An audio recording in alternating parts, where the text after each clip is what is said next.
Welcome to Nothing Is Real, a podcast about the Beatles. Everybody thinks they know the Beatles, but how much do we really know?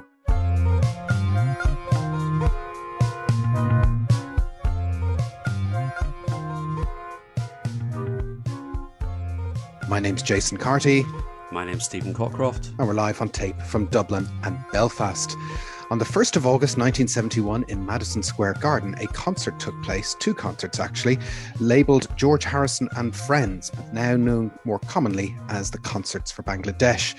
Although credited as a precursor to Live Aid and other charity gigs, it was a rock and roll, star-studded event which could have been a precursor to a different kind of solo George Harrison, perhaps. We kind of look back on Bangladesh pretty fondly as a gig, don't we? Yes, I think so. I think it did a lot for George's reputation. It was sort of the big first time, I suppose, you had that notion of a band with people coming on and off and playing with the same band rather than individual people coming on and doing a set. And but yeah, and it was literally George stepping out onto the stage as a solo artist after All Things Must Pass.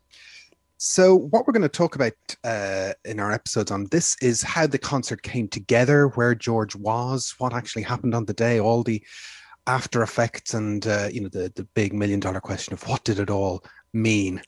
What did it all mean, Stephen? What did it all mean? Well, I think we can. It means we're still talking about it all this time. Well, that is true, and it did. I think what we'll kind of talk about is musically, it's still a pretty good gig. It wasn't a bad gig; it was a rather good gig. It was a rather good gig. So where to begin? Should we start off by doing a full 2 or 3 hours on the socio-geopolitical aspect of what was going on in Bangladesh, East Pakistan, India, all that kind of stuff? I think so. I have 2 lines of notes on that, so I think we could probably spin that out to an hour or so. Well, I did go off and try and understand some of this because I thought it's a bit embarrassing that I know more about the concert for Bangladesh than actually about why Bangladesh and the origins of the country. So this is my 60-second top of my head précis, which is in the post-war decolonization of India and Pakistan. Pakistan was split into 2 countries, West Pakistan, which became known basically as Pakistan and is modern day Pakistan, and East Pakistan. And these were separated essentially by the northern territories of India. So there's thousands of kilometers separating East and West Pakistan. And East Pakistan was home for Bengali population, was the predominant population in that era. And independence came in 1947, and in the subsequent 24 years, to put it very mildly, there seemed to be a very big division between how Pakistan in the West treated itself and how it treated East Pakistan, even though East Pakistan in terms of population was just as great as the other half of Pakistan, but they were kind of treated less in terms of money being passed into the country per GDP, and there seems kind of a poor cousin, and eventually those kind of things tend to stir resentments. And in 1970 there was a massive cyclone which killed hundreds of thousands of people, and it was felt the response was not really good enough, and so a liberation front was set up. And in March 1971, essentially what became known as the Bangladesh Liberation War started, where, Bengali-based liberation group in what was known at the time as East Pakistan launched a form of civil war against the Pakistani forces. And this is what happens in March. And when you actually realize the timeline of events, you see that, this war starts in March. It continues on for the rest of 1971, but George and Ravi Shankar are pretty fast out of the traps because it's only about 3 months until we get to Madison Square Garden. Yes, and what you have to realize is that this is a combination of the war going on, which is displacing people, plus, as you say, natural disasters as well. There's a cyclone, there's a famine, there are refugees pouring into India and into Afghanistan, and this is a sort of, I don't know that it's a big story, but it's a story in the papers. But as you say, the West, and particularly the US, was very much pro-West Pakistan. Yeah. And even the phrase Bangladesh, which I believe means Bengali nation, is a translation just of Bengali nation. That term, that name for the region is not widely known. It's not a term that is being used. There's been this Declaration of Independence, as you say, in the spring of 1971. But this is Ravi Shankar has close ties. He has relatives there. He is particularly attuned to this, and he says that he goes to George Harrison. He says, look, this is the situation. I know it doesn't concern you. I know you can't possibly identify this, but he recounts the fact that as he was telling George about this, that George was sort of reacting and saying, yes, we should do something. And initially, the proposal was that there might be a Ravi Shankar single, or he might do a benefit. There was Shankar's idea, I think, is originally that he would do a concert and that perhaps George could act as a compere. There's some talk about Peter Sellers coming along as a compere just to try and raise the profile. And I think this is a continuing theme, that it starts out, yes, they'd like to raise some money. Yes, they'd like to do something practical. But the big thing is to raise awareness of what is actually going on. Yeah, and awareness is important because, as you say, the notion of Bangladesh, who are, in the first half of 1971 trying to get recognition as a country, that's not really something that's being granted to them by a lot of countries or by the United Nations, No. which is sometimes what happens in events like these. But what Bangladesh does have in its favor is the government of India under Indira Gandhi is, recognizing and trying to support the independence of Bangladesh. And of course, we all know that George is very attuned to the history and life in India, and his friendship with Ravi Shankar is a very true and generous one. So, when Ravi comes to him, and by early 1971, once things have kicked off in terms of the liberation war, there's 7 million people displaced. There's up to maybe 500,000 killed by natural disaster. There's maybe 250,000 have been killed by army action at this point, and all the horror and havoc and refugee issues that arise after in a state of affairs like that. This is what George is being presented with by his friend Ravi. Yes, this is really happening in April of 1971, because George is working quite closely with Shankar. They're in LA and they're working on a soundtrack to an Apple film called Raga. I have to say, this is not a film that I've seen. I've seen their clips and their excerpts from it, but this is effectively a documentary about the life of Ravi Shankar, and it goes back to the mid 60s. It includes footage from his appearance at Monterey, etc. The film had run into financial difficulties, and then George had stepped in and Apple had taken it on board. So they're actually working closely together on this film at the time. There's also a soundtrack album, which I didn't realize existed. I'm not really au fait with Apple's American catalog. This was only issued in America. There's a very good Ravi Shankar album, which is called In Concert 1972, and I always associated the film with that, but that's a separate thing. So, is George on the? Because this Raga film has kind of been bubbling around for years. It is. George is filmed for this in '68, isn't he? That's right. That's right. But it's not being made at that stage. It's not being made by Apple. It's only when it sort of runs into the sand slightly because of financial problems, and then Apple step in. But yes, George has been interviewed for this, and you can see those clips on YouTube. Those clips on YouTube. So this is in April. So that's really a month after the whole sort of military situation has kicked off. Well, the Pakistan launched their military operations on the 25th of March, 1971. So it's really, days to weeks afterwards that Ravi and George are in each other's orbit. And, just to refresh ourselves of the timeline, George has All Things Must Pass has just come out the previous December. So we're just 4 months on from the release of All Things Must Pass. January 1971 is when My Sweet Lord is number one in the US and in the UK. So by this point, Wah Wah's probably out as a single. George is king of the world, What is life? What is life? Pardon me. Did I say Wah Wah? You're obsessed with Wah Wah because it's a song about Paul. That's true. Aren't all songs about Paul? All songs about Paul. You would think that, if you were George Harrison, you had a number one single, that you had a number one album, you'd be out promoting that. You'd be, planning a tour, or you'd be at least doing promo. But no, he's shut in an editing suite, editing a film about Ravi Shankar. Yes. And the other thing that's kind of happening in the background is that he's working with Badfingers, not the Yes, important to remember. the album Straight Up. He's acting as producer there on that film, Okay. on that album, and this will sort of we maybe come back to that, but he's sort of heavily involved in producing that. And again, this is at this stage for all of the sort of internal Apple. For all of the internal Apple issues, George is still working at Apple. He's, pushing forward those ideals of Apple about film production, music production. He's pretty much there full time. Well, this is one of the things that I kind of, when reading about the concert for Bangladesh for today, it's one of these things that you notice again, which is when Apple worked, it was actually a very great idea. So the Yes. fact that, George could say, because one quarter of the directorate of Apple to say, look, I've got this concert coming up and I'm going to use Apple as the production company to film this concert, to make a recording of it, turn it into a movie.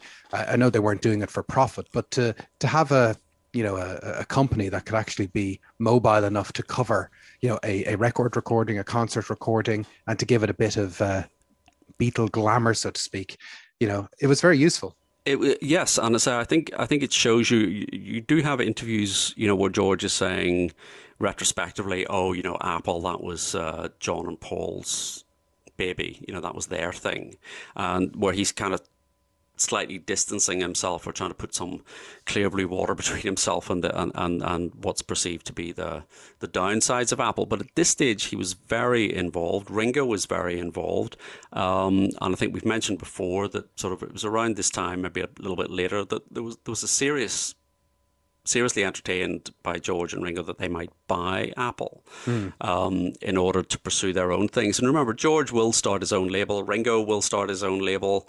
So ironically, those two are the ones that will take the sort of notional idealism of Apple forward. Yeah, they're in an unusual place, aren't they? Because they're coming out from under the shadow of the Beatles, and they're like, well, what have we got at our disposal to get across the things we want to get across? And of course, why not use Apple? So Exactly, and I mean, we have to keep focused on the fact that George and Ringo are the most successful solo Beatles. yes, yes, In yeah, terms, yeah, fine. and, but in terms of chart success and profile and all the rest of it, this is a very weird period coming out. Coming after the release of the Let It Be film, suddenly George and Ringo are front and center. They're making films. They're Ringo's appearing in films. Ringo's having hit singles, #1 singles. George is #1 all over the world. Very odd. It is very odd, and we're still only, not even a year away from, the release of Let It Be. So the Beatles are still a fresh thing, and there's still a vibe of of them as a unit, even though they're separated, and of course the overwhelming possibility that they could get back together at any point in time. So it's not surprising that what all of these kind of feed into George's writing and his attitude. And we should probably talk about a B-side first of all, because there's reference in one of his B-sides to what's going on.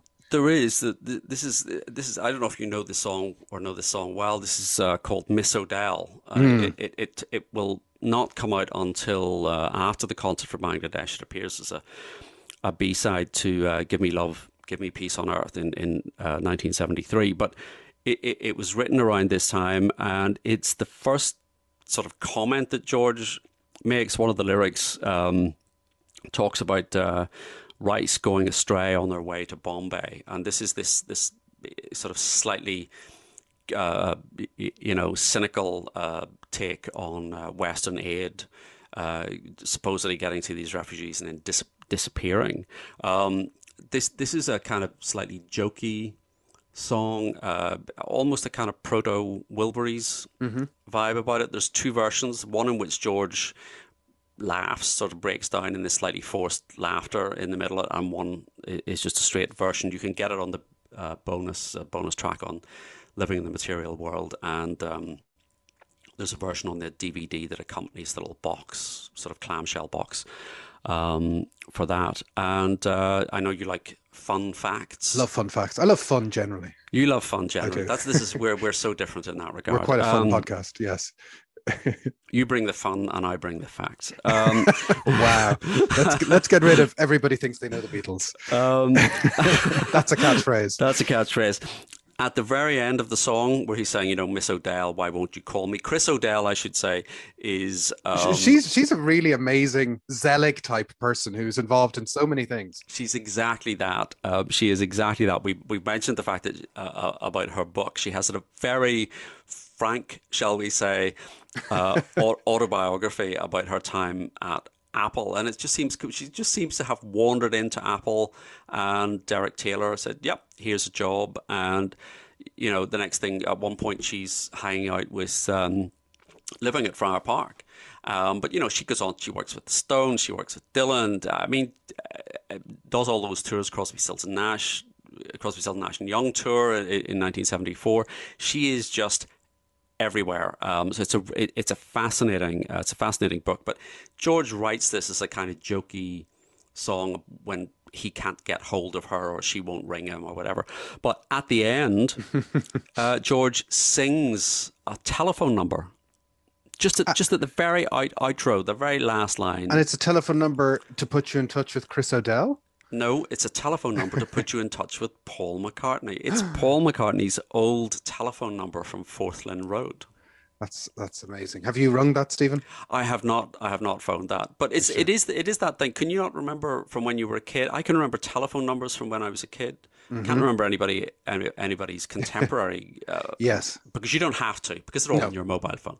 But I can remember, I can remember 6-7 digit phone numbers of people that were primary school with me, and yes, So obviously this has just popped into his head. I am also, even though my youthful looks belie the fact, I'm also old enough to remember, relatives, my mum ringing up the operator to ask for telephone numbers where the exchange was listed in the telephone number. Yes, and I have, blah blah blah 329, that kind of stuff. Yeah, I do remember that. Well, I live in a small village and everybody just uses the last 3 digits when they're exchanging telephone numbers. So you could just lean out a window and ask a friendly, "What day is it, boy?" It's kind of yes. Oh, it's an insight into my home life, listeners.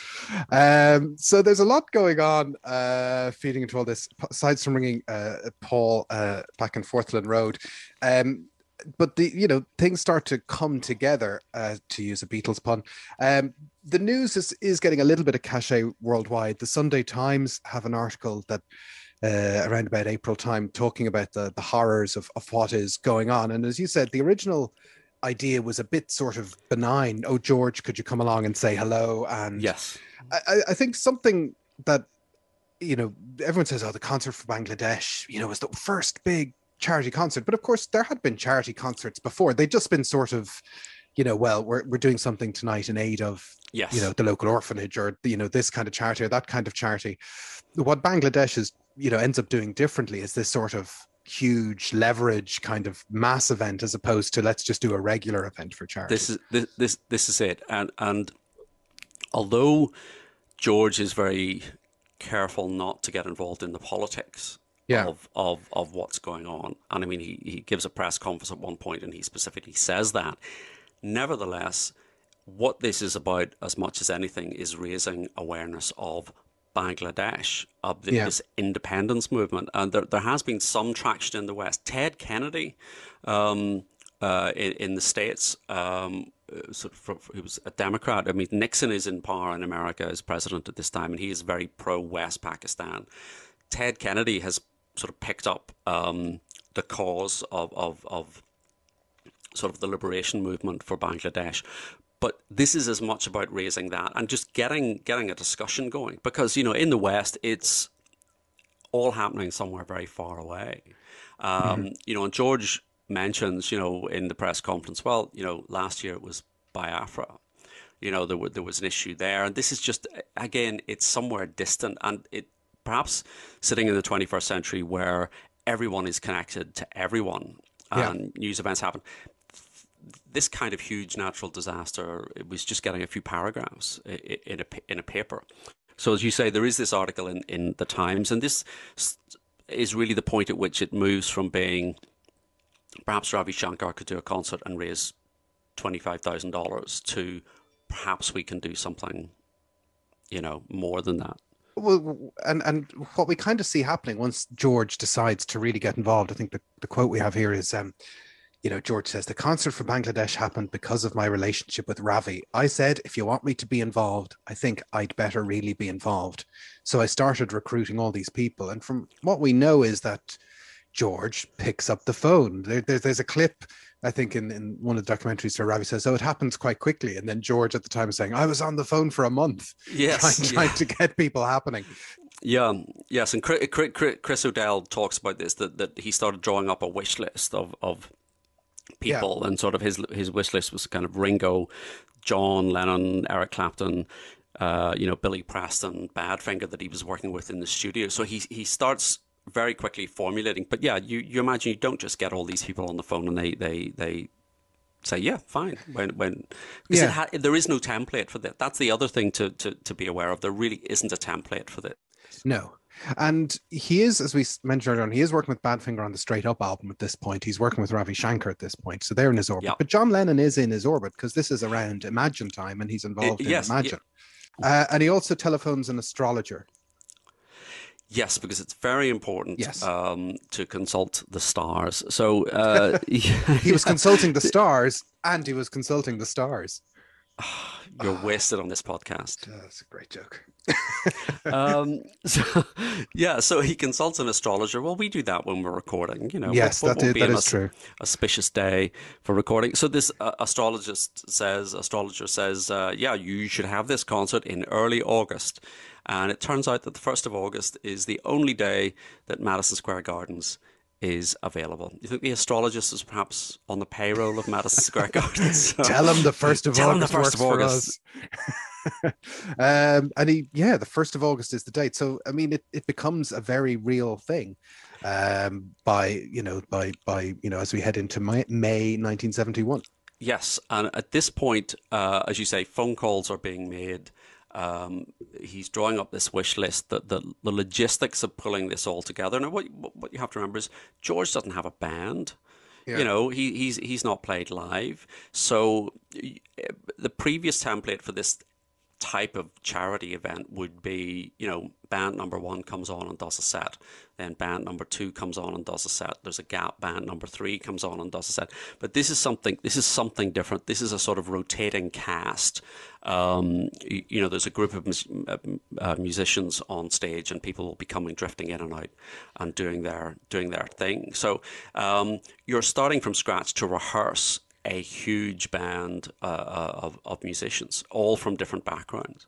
And the idea is also there, we're going to record this, we're going to have a film, and the whole project just gains a certain momentum. But before the gig happens, there's also Bangladesh, the single, which I think is a little forgotten, maybe in the midst of all of this. The concert is kind of fondly remembered and eulogized, but the single Bangladesh, you certainly don't hear it on the radio. And you can argue that, again, many people say, the concert was like this proto version of Live Aid, which happens in 1985. But the Bangladesh single is kind of like the prototype version of Do They Know It's Christmas? Yes. Which in some ways is a much more unusual undertaking. As we said, charity gigs kind of were a vague thing or an event for charity. But a single for charity, although the Beatles had done that World Wildlife Fund record, but a sort of a very much a standalone single trying to get people's attention. And the whole point of all this Bangladesh is information it's like John's peace campaign. It's an advertising campaign for Bangladesh. Exactly. And George is very open about this, that, I mean, he talks about, my friend John taught me how to use the power of being a Beatle, the power of the press, the power of the of the media. So he's very conscious about what he's doing here. This is a sort of tailor-made single, and I think you're right. I think it is forgotten simply because of the nature of the content. You know, it's about a particular event. It's It's a drawing very attention. literal song. It's a very literal song. It's just Yeah. getting information out there. It's yes. This is recorded at the beginning of July. Two sessions, the 4th and 5th of July in LA, and the band here. Ringo is there. Jim Keltner is there. Klaus Voormann is there. Leon Russell is there. So this is the core of people that will subsequently appear on stage. And in the documentary that accompanies the DVD re-release of the Bangladesh film, Ringo says, "Oh, the concert was the first time I met Jim Keltner." But actually, they were both on this session, so this must have been the point at which they met. And when you think about what a tight relationship Ringo and Jim Keltner will go on to have over the course of the next kind of 50 years, really. Yes. And Keltner is then suddenly right in the middle of the Beatles' orbit. Yeah. He'll go on to work with George. He works with Paul. In fact, I think Jim Keltner is one of the very few people to have worked in the studio and on a stage with all four solo Beatles. When was he on stage with Paul? Can I put you on the spot? The Concert for George. Of course. You're good. What's interesting about Bangladesh is, this concept of the Overton window. You know this? Yes. So the Overton window is this notion about what kind of political topics or what kind of social topics are acceptable to the majority of the mainstream population at any given point in time. So it's also, I think, window of discourse is another name that it's called. And what they're trying to do is what are the things that you can get into the eye line or into the background knowledge of mainstream general population. And so part of what George is doing here is to try and shift that window towards saying, it's important. It's important to know what's happening in other countries. It's important to maybe care about refugees, to care about war elsewhere. That the very human nature of humanitarian is in the fact that even if you're able to live your own best life in the quote West end quote, you should still care on a human nature for what is happening in this part of the world. And that's kind of what the song is kind of saying, when he says, my friend came to me with sadness in his eyes, he wants to help before his country dies, all that kind of stuff. It's trying to shift that public opinion. Yes, it is, as you say, very literal. You know, give some bread, get the people fed. It's a very literal thing, and it's a great. In musical terms, it's a kind of continuation of All Things Must Pass. It's a continuation of that kind of big sound, gospel-y ensemble playing. Very not like the Beatles. This is what I was saying before. This is George really has a very distinctive sound in mind when he leaves the Beatles. He's running in the opposite direction. Yeah. From the Beatles sound. I quite like that little introduction. So there's there's two distinct sections. You've got that slow "My friend came to me with sadness in his eyes" section over a little piano figure, and I was sort of thinking that's a bit like "Do you want to know a secret?" or "Here, There, and Everywhere," where you have a little section, but actually, when I don't pretend to know anything about Indian music, but apparently it's more he was thinking of a particular construction that's used in Indian music where you have a little introductory piece like that. But it did immediately make me think of "Do You Want to Know a Secret?" I'm sure that was his intention. I'm sure that was probably not. This is recorded, as you say, at the start of July. It's recorded with Phil Spector in LA, and they also record the B-side at the same time, Deep Blue, which is a fantastic song and is another one of those overlooked songs in George's canon. But as you say, Bangladesh sort of disappears. I think it turns up on the Best of George Harrison, which is a kind of EMI compilation, pretty crappy compilation that they do to spoil his move to another record label in 1976. Deep Blue should have been on that compilation. Deep Blue is a kind of, it's a blues song. It's just, he's playing dobro. This is, if you mentioned he's on the Imagine sessions, he's playing on Crippled Inside. So, and this is a song that dates from 1970 and really reflects his state of mind around the time that his mother is in hospital and she passes away at that stage, and it's a very downbeat song, and it's a very nice contrast and complement to what's on the A side of the single. Yeah. And as you say, it's a 1970 song. It's not on the 2021 box set for All Things Must Pass. There's no kind of hidden version or anything that's popped up. So, but that's the B side of the Bangladesh single. And is this, am I right in thinking, is this his last proper production with Phil Spector? Well, apart from the concert for Bangladesh itself. Yeah. Oh, yes, okay. Well then. yes. But this yes. is his last kind of new recording Yes, studio session. yes. This is his last recording. You know, we'll come on to just how involved Phil was with the recording of Bangladesh, recording of the concert. You know what the problem with Phil Spector is? He's either really involved or not involved at all.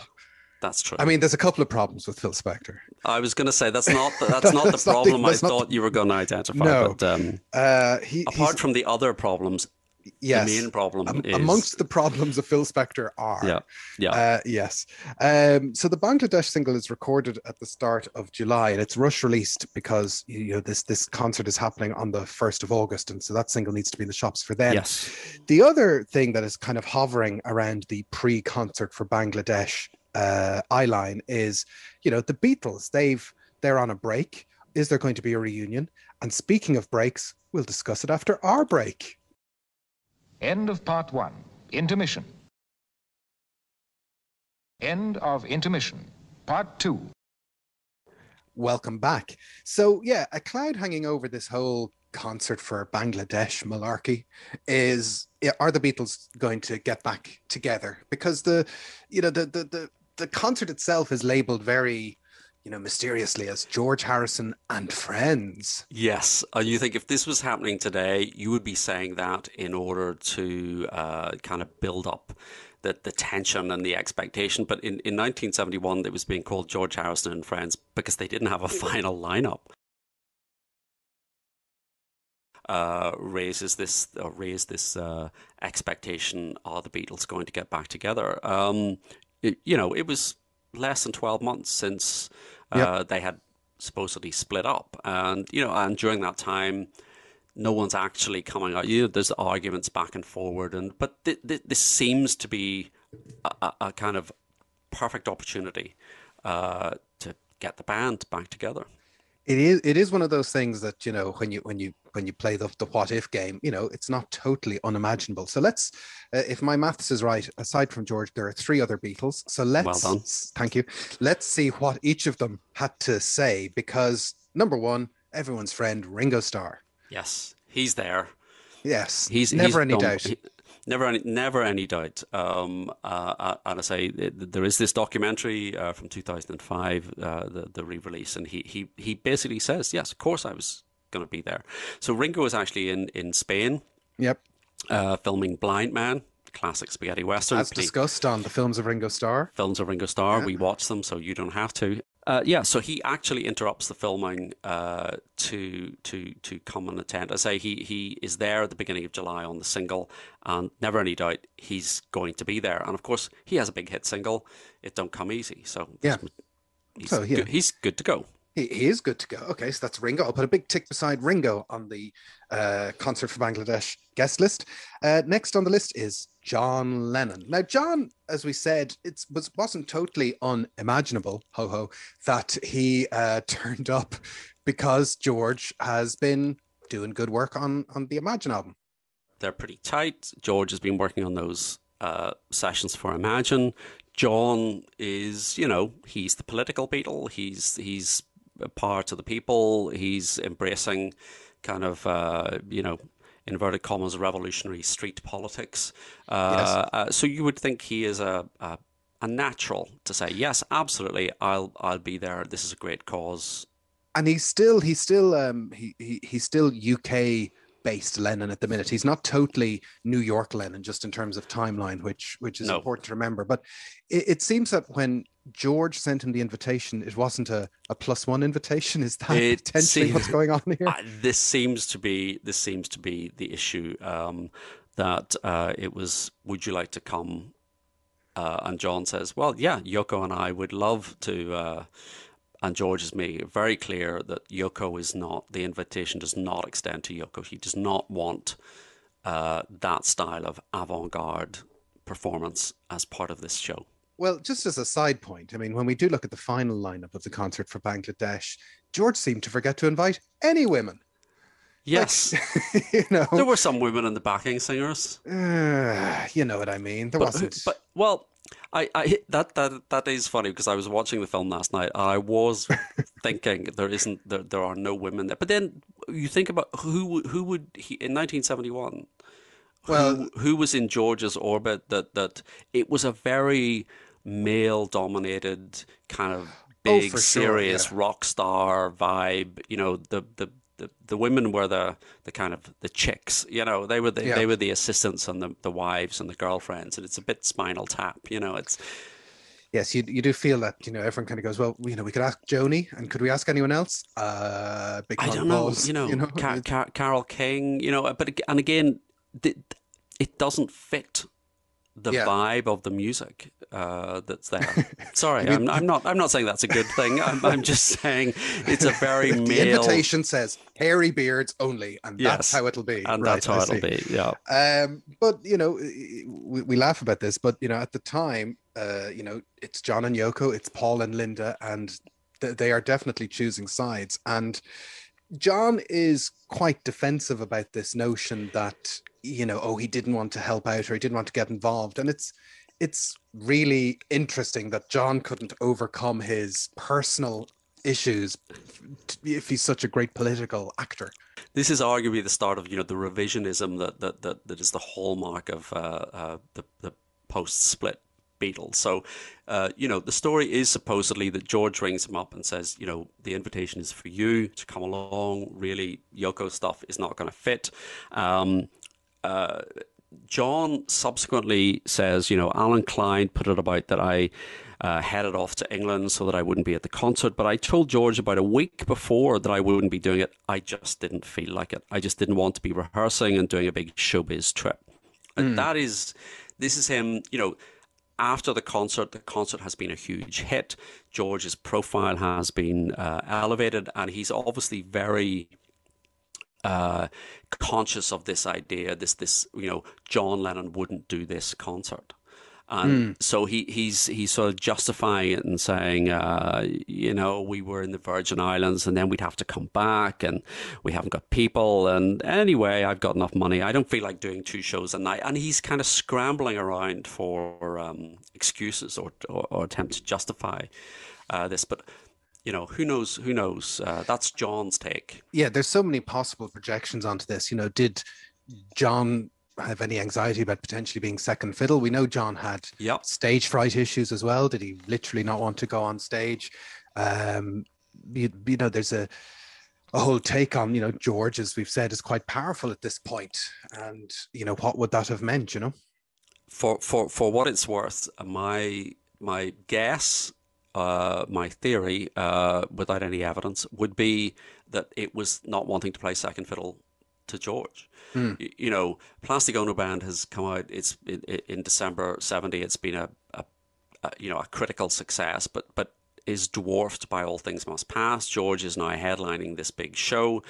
George has got Bob Dylan involved. Eric Clapton is there. Is John Lennon going to go on stage and play second fiddle to George and Bob Dylan? Yeah. That I think that it's an ego issue as much as anything else. For all that George is organizing this post show, the headline is all about Dylan. So Lennon would have been third on the bill. Well, the thing we need to remind ourselves of again and again is that it is 1971 and none of the 4 Beatles have done a proper solo gig or concert. No. So if you think about it, they have a token that they can only use once, which is the first live concert of me as a solo Beatle. So John has one, Paul has one, Ringo has one, and George has one. Now, Ringo perhaps isn't particularly, Ringo will just go with the flow, it seems. But this is George's playing his token. And you could say John wants to save his token for another day. Yes. He doesn't want to, use, if the spotlight's going to be on George.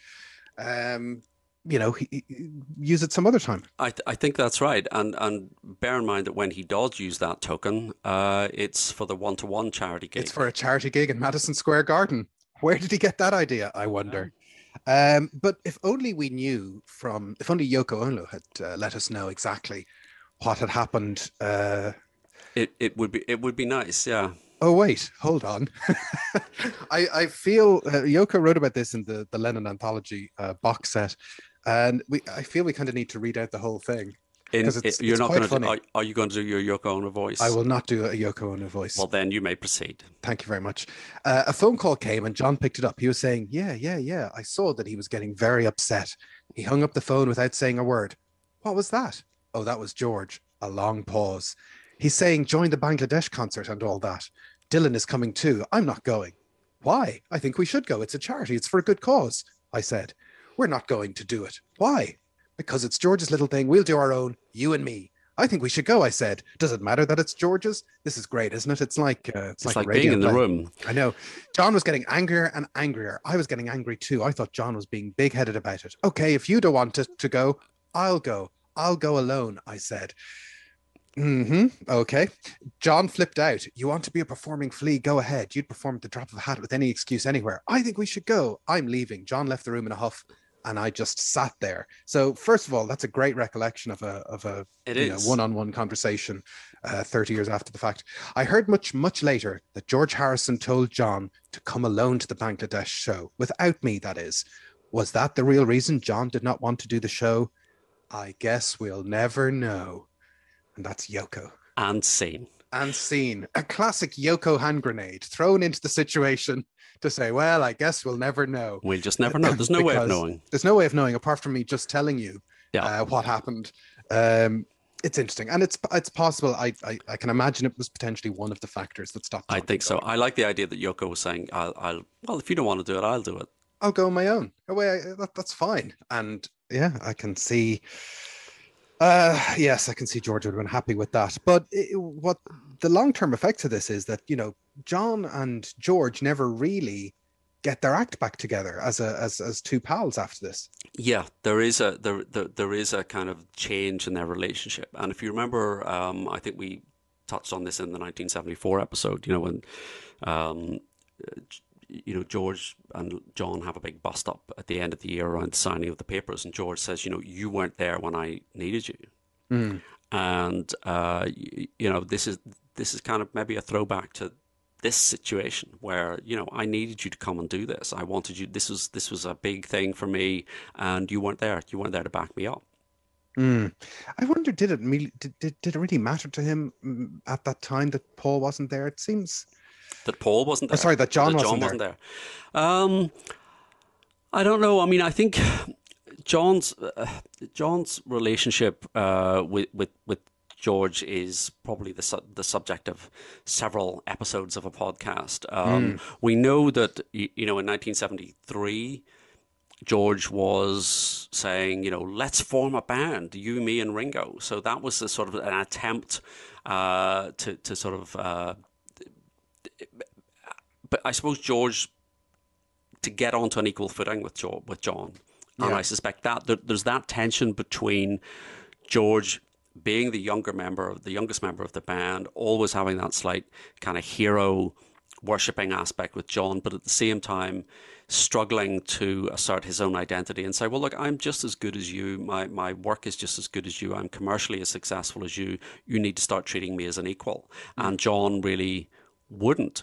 And I genuinely don't think that George inviting John to Bangladesh was an attempt by George to relegate John to second or third billing. I mean, I think it was just a genuine, look, this is a show. This is, my name is attached to this because we don't know who is going to be there. Would you do this? And John is saying no. And I think it's just another kind of knockback in that relationship. And the final sort of nail in that coffin will be John's slightly embarrassed response to the suggestion in 73 that they should form a band. Let's move on to the final Beatle on the invite list, which is let me check the list here. Paul McCartney. So I've put an X by John's name. Paul McCartney ? Paul's pretty to the point. He's not doing it. He's not doing it. Absolutely not. He sort of says, we're all suing each other. Or well, I'm suing you. So Yeah. so it's in the middle of that sort of legal action that's going on. But in 1971, he does give an interview to Melody Maker, and he says, I was asked to play at George's concert in New York for Bangladesh, and I didn't. Klein called the press conference and told everybody I had refused to do it for the Pakistani refugees. That's what he called them. It wasn't so. I said to George, the reason I couldn't do it was because it would mean the world's press would scream that the Beatles had got back together again. And I know it would have made Klein very happy. It would have been a historical event, and Klein would have taken all the credit. I didn't really fancy it anyway. So then he reverts to I didn't want to go. I didn't want to go anyway. It wasn't for Klein. I might have had second thoughts. I don't know. I don't know really. So it's interesting that both Paul and John are kind of like, well, didn't want to do it anyway. Well, Klein is in the background of the John decision as well, doing his usual divide and conquer nonsense and winding people up. So Klein is just kind of muddying the waters. But yes, what's interesting in Paul's response is that it's the first kind of iteration of Paul, not wanting anyone but the Beatles to benefit from any kind of reunion, and to say, and it's kind of foresightful from a legal point of view, although you might think, oh, it's artistically not very pure, but I think in the long run, if it might be artistically the right decision, that, he does this over and over again up until like the Rock and Roll Hall of Fame at the end of the 80s. He's saying, we are not legally friends. Yes, it's kind of what he's saying. Yeah. When we're legally friends and we have a bit more control over the situation, we will do something. It's the same thing. It is, and I mean, I think Paul does start that, but that does become a sort of a touchstone for all of them. Well, if we wanted to do it, we would do it for ourselves. We wouldn't do it for you guys. He wouldn't do it for the millions of dollars. He wouldn't do it for. We would just do it. We just get in a room and play some music, and if we want to do it for ourselves. But yeah, Paul is articulating this. This becomes his standard line. Yeah. Yeah, and I think in 1971, that doesn't. It doesn't really contribute much to Paul's coolness to be saying, hey, legally, we shouldn't be hanging out, when it's like, hey, we should all be thinking of our fellow man and doing charity gigs and talking about our feelings. Yeah, I think so. I think if you we'll come on to sort of talk about the legacy of the concert, Paul's comments don't play well. So it is July 1971 at this point, and remember the gig is on the 1st of August 1971. And it really is amazing how much time he is devoting to this. Like, he spends weeks on the phone getting people together. He records the Bangladesh single, and then he's in the middle of July, he's back in Los Angeles again with Ravi, doing Ravi's kind of Bangladesh record. Yes, Joy Bangla. It's actually very good. I have not heard it, I'm afraid. I'll send you a tape of that. I have the single. It's very good. Nice picture sleeve. Okay. And it's only around this time that the concert is announced. The tickets don't go for sale until about 2 or 3 weeks before the actual gig itself. So they go on sale in July. That's right. There's two things happen. The tickets go on sale, and UNICEF come on board at this point. So there's a sort of George Harrison, Ravi Shankar Special Emergency Relief Fund is set up, and UNICEF are going to be involved in that.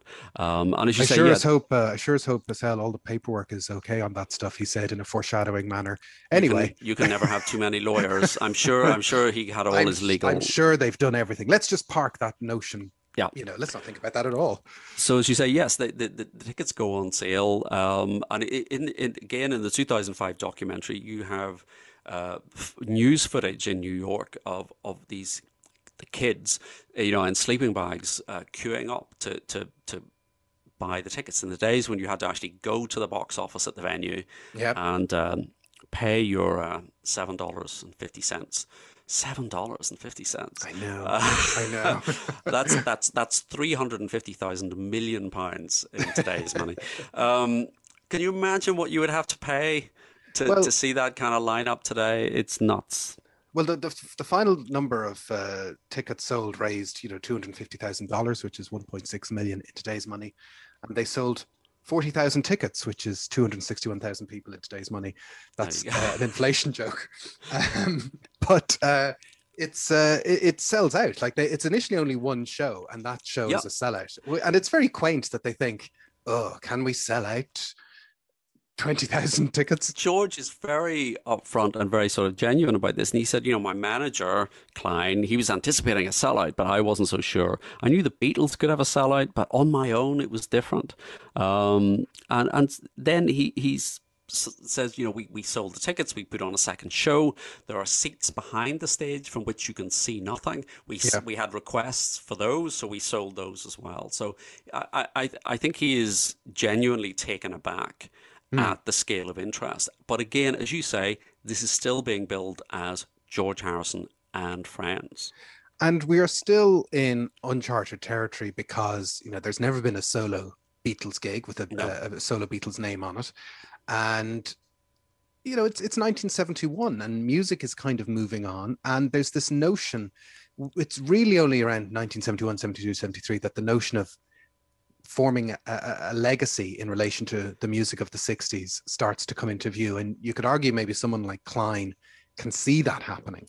And maybe we'll talk about this a little later on as well. But, George is probably thinking, well, it's not the Beatles. I've only got one record out. Why would anyone want to come and see me? Yes. This is exactly it. Everything has moved on. The Stones have kind of kicked concert touring up a gear with their American tour in terms of the sound equipment, and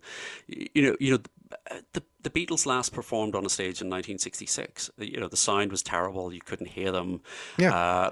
This is kind of 5 years on. The whole touring mechanism has changed. The sound, the audience expectations have changed. Yep. And as you say, George is thinking, I've got one record and one single. Yeah, and it's as you say, 5 years since the Beatles toured, and rock and roll at this point is still only about 16 years old. So for a third of rock and roll's life, George has been sitting on the benches. So he's reasonably going to assume that maybe nobody might turn up. Yes, and again, it's only his name attached to this, although the rumors are still flying around. So these tickets are sold amazingly $7.50 each. They get into the hands of the touts who are selling them, for up to $20. There's a huge demand, a huge amount of interest. So by mid-July, who does George have on his performer list? Well, he's got a backing band, a commitment of a backing band. So it's going to be Badfinger on acoustic and rhythm guitars, and their poor drummer is relegated to tambourine. Billy Preston on keyboards. Klaus Voormann on bass, Jim Keltner on drums, Jim Horn is there with his kind of horn section. It's Chuck Finley, people like that. Leon Russell, who has said he'll do it on the proviso that he can be supported by members of his tour band that will pop up on stage, and heroin addict Eric Clapton is penciled in. The man of 2021. The man of 2021. Cough. Don't cough in Eric's presence. Oh, yes. No, he's going to allow me to cough if I want. He doesn't care. Can I just point out that Jim Horn is his real name? Yes. Yeah. It's nominative determinism. Nominative determinism at its best. Absolutely. Its best. The other thing I only discovered last night when I was doing the research, because yes, we do research. George One of us does. One of us does. George asked Mick Jagger. Oh, really? Yeah, but he was otherwise engaged. Is that in any way the reason why Leon Russell does Jumping Jack Flash? I don't know. I think that was it. Leon Russell says at the time, well, in the documentary, and in the documentary, he looks like Paddy McAloon from P5. They both did the long white hair and the beard. He says no, he was just trying to find something that people knew. Mm. Oh, okay, fair enough. But would that? I think I could. Mick would have been good. Mick would have been great. Well, he'd have relegated John to fourth on the billing if he'd turned up. The thing I'm wondering about, well, Mick would have been match fit because the Stones were touring. Yeah. A chunk of these people are playing on the Bangladesh single at the start of July. They're rehearsing at the end of July. They're essentially in George's orbit for about 5 weeks. Is nobody getting paid? Is everybody doing this out of the goodness of their heart? Everybody is doing this out of the goodness of their heart. Yeah, everybody's doing this because again, there's comments. Klaus Voormann makes this point, and Jim Horn makes this point. Whenever that he said, whenever they turned up to record the Bangladesh single. He was a session man. He was pretty cool with meeting famous people, but suddenly he's meeting a Beatle. He's never worked with a Beatle before. And he said, George was very good and very, very organized and knew exactly what it was that he wanted. And he said, when it became apparent, they're donating their services, it became less about, we're not doing this to make money for ourselves, we're just having a good time. And it became a very relaxed session. And he said the fact that they weren't getting paid, the fact that they weren't sort of on the clock, and working to order, and time is money, made it for a very relaxed session. So the nucleus of the band has come together around that Bangladesh single. And one of the things you have to remember is Leon Russell at this point is pretty big. Yeah, he's having his moment. He's having his moment, and he's also a session player. Yeah. So he has links to people like Jim Keltner, Jesse Ed Davis. They're all part of this kind of session group. Well, with this Russell at the centre. This July 71 period is Jim Keltner's big entrance into the world of George, Yes. isn't it? Yes. So Yes. this is First up Bangladesh single, all the way through to Buster Sidebury. Yeah, he's one of the Wilburys, and appears in George's This Song video, and he's just a general good pal. He just becomes a pal. Yeah. Has he written a book? I don't think there's a Jim Keltner book. I haven't come across a Jim Keltner book. Perhaps you get Jim Keltner. Would like to come on to that. Would be very cool to get Jim Keltner on the podcast. That would be rather cool. It'd be just an hour of us sort of gawping at him over Zoom, I suppose. Yeah, that would be. That might be entertaining listening. Well, it'll be entertaining for us. It would be entertaining for us. Sure. But yes, Jim Keltner becomes a very important kind of member of the solo Beatles family. Now, as you touched upon there, Mr. Eric Clapton is, he's on the list of performers. He's not necessarily there when the rehearsals start on the 26th of July. He's very busy. I think his calendar just has heroin written on it every day. Yes, he's just doing heroin every day. Every day. This is because Paddy Boyd won't leave George. Yeah, don't get me started on that whole thing. I know. You've watched that Life in 12 Bars documentary. I've watched Life in 12 Bars, and it was on again a few weeks ago on BBC4, and I put up a very benign tweet which slightly mocked Eric Clapton. Slightly mocked him. And I generally have a very pleasant existence on Twitter, but these handful of people come out of the woodwork saying, how dare you, you're horrible, and Eric's God, and are you triggered, and what's the matter with you, and all this kind of fantastic conspiracy theory stuff. And I'm like, wow, they're your fans. Good for you, Eric.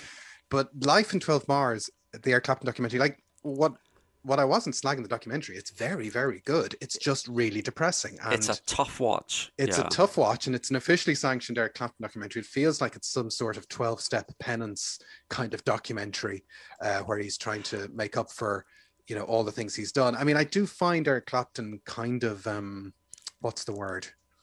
Tedious. Yeah. Yeah. Sorry, I say that as a, you like Eric Clapton. I like the music that Eric Clapton. I've never met Eric Clapton. No, you're constantly banging on about his politics. Yeah, and how much? No. Yeah, Eric Clapton is an odd character. I suppose growing up as I did in the 70s, Eric Clapton was this huge figure in kind of popular music. This is kind of like pre-76, 77. That Layla album was one of the must-own. There were several albums that you had to own. That was one. Deep Purple Made in Japan, that was another one. So it kind of gives you an insight into, Dark Side of the Moon. These were the big kind of touchstone albums. And, the standard stock response for the Schoolboy in 1974 was, who is the best guitarist in the world? Well, that would be Eric Clapton. It was just, that was just what it was. Yeah.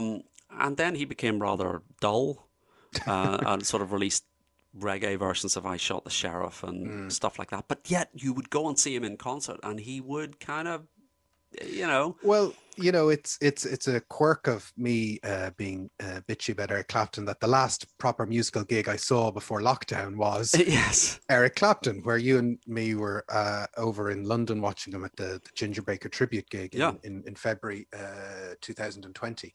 And I'd never seen Eric Clapton before, and he was playing all the fun Eric Clapton songs, which are the Cream songs, which is all you want. Like, yeah, just do Badge, just do White Room, thanks very much. Yeah, and And all of the Blind Faith material. yeah, and that was fantastic. Please don't play Wonderful Tonight or any of that stuff. Yeah, And you have to admit, he can play the guitar, I suppose. he can play the guitar.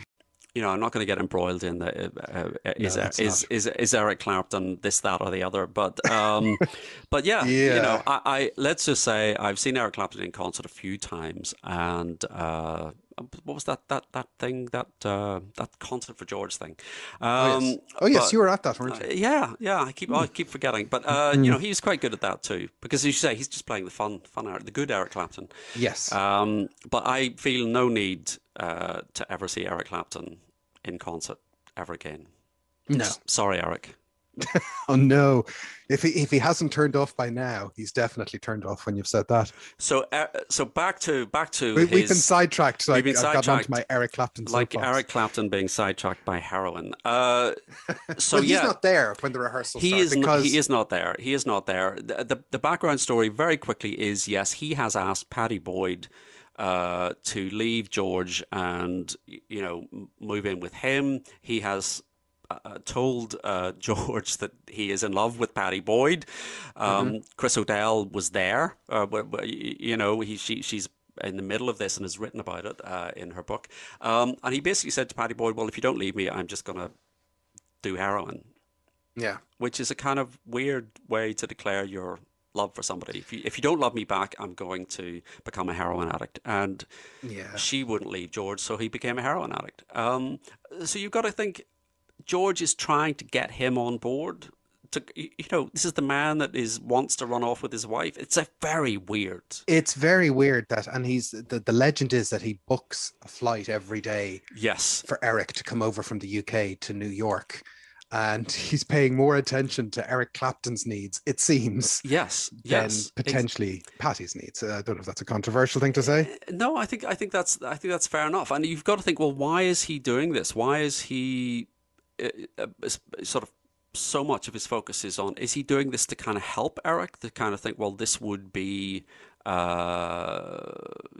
Eric a kind of sense of purpose. This would be a reason for him to kind of get off the drugs. And but yes, he says in the documentary he was booked on every flight from London to New York for 7 days, and people kept saying, yep, he's on the flight. And eventually they sent somebody to basically go and say to Eric, look, it's fine. We've got somebody else. You're not required. And Eric says, nope, I'm coming. And then he gets up. But yeah, he's not there when the rehearsals start. And so the gig is on the 1st of August, which is a Sunday. They start rehearsing on Monday, the 26th of July. So essentially they give themselves 1 week to get their act together. And when the rehearsals start on Monday, the 26th of July, not everybody is there. It's only George Harrison, Klaus Forman, Jim Horns, and Badfinger. So they've 6 days to go. They've an incomplete band. They are looking down the barrel of something that has the potential to be great, but has no guarantee that it is going to be great. It's insane. And George is tinkering with the set list. So there's still songs at this point that he's playing that don't actually appear on the show, isn't that right? Yes, that's right. So he's drawn up a provisional set list, and that included All Things Must Pass as a duet with Leon Russell, Art of Dying, Deep Blue, that B-side. He's got Eric Clapton down to sing Let It Rain, and Bob Dylan, If Not For You, Watching the River Flow, and Blowing in the Wind. Watching the River Flow was a single which was Bob recorded with Leon Russell.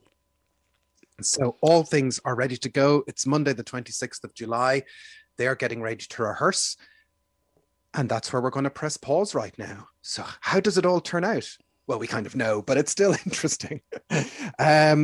yeah, we're going to leave it there. What do you think, folks? We will tell the continuing story of the concert for Bangladesh next week in our second part on the concert of Bangladesh. But we're available in all the usual places at BeatlesPod on Twitter, the Nothing Is Real Facebook group, and everything is available through the portal of our website, nothingisrealpod.com. But for now, my name is Jason Carty. My name is Stephen Cockcroft. And this is Nothing Is Real. Thanks for listening.